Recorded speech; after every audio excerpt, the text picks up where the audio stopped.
I'm David Fogelson, cousin to Earl, and a colleague for the past 20 years to Carol.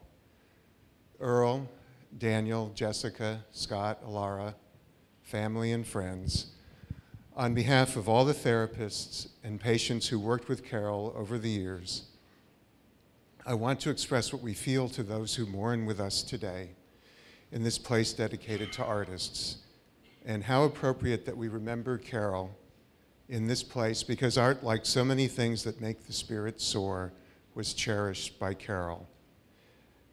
As a therapist, Carol was an artist. She possessed the talent to heal. We heard that earlier. We loved Carol for the way she applied her talents. She was fiercely dedicated to her patients. She put the meaning into the word caring. The first words that come to mind are warmth, compassion, and gentleness. Her patients found her approachable. She didn't have any hard edges. She wasn't judgmental, but rather always sought a deeper understanding of what motivated her patients.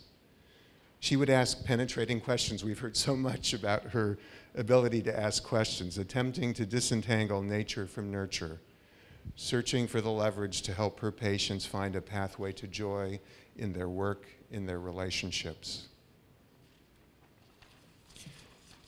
Carol was an inspiration to all of us who seek to be good at our craft. She was a comfort to her patients, and she was a comfort to us, her colleagues. Several of us were fortunate enough to share a peer supervision group with her for almost 2 decades. There were many times when she gave us the strength to find a way to help a patient when we might have despaired that there was no help to give. Her smile and penetrating questions, and yes, Carol always asked many, many questions, led us in a Socratic way to find wisdom in times of our uncertainty. She will always be by our side as we do our work with our patients. Her legacy lives in the words of one of her patients, and I quote, "I saw Dr. Weinstock for 4.5 years. She was my biggest supporter and my biggest critic in the best way possible. She taught me the importance of communication in order to articulate my feelings to my family and everyone else around me. I will always love her for all that she did for me. I will return to her in a heartbeat when the need arises."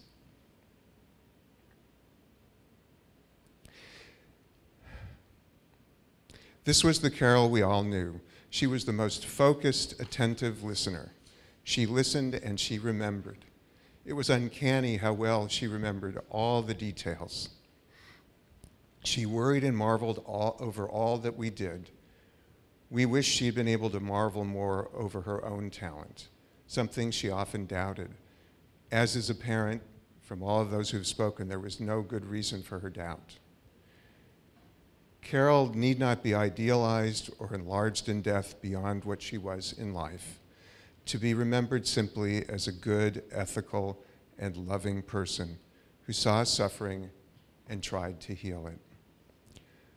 Those of us who loved her and who take her to her rest today pray that the goodness she gave to us and what she wished for others will be forever with us. Thank you.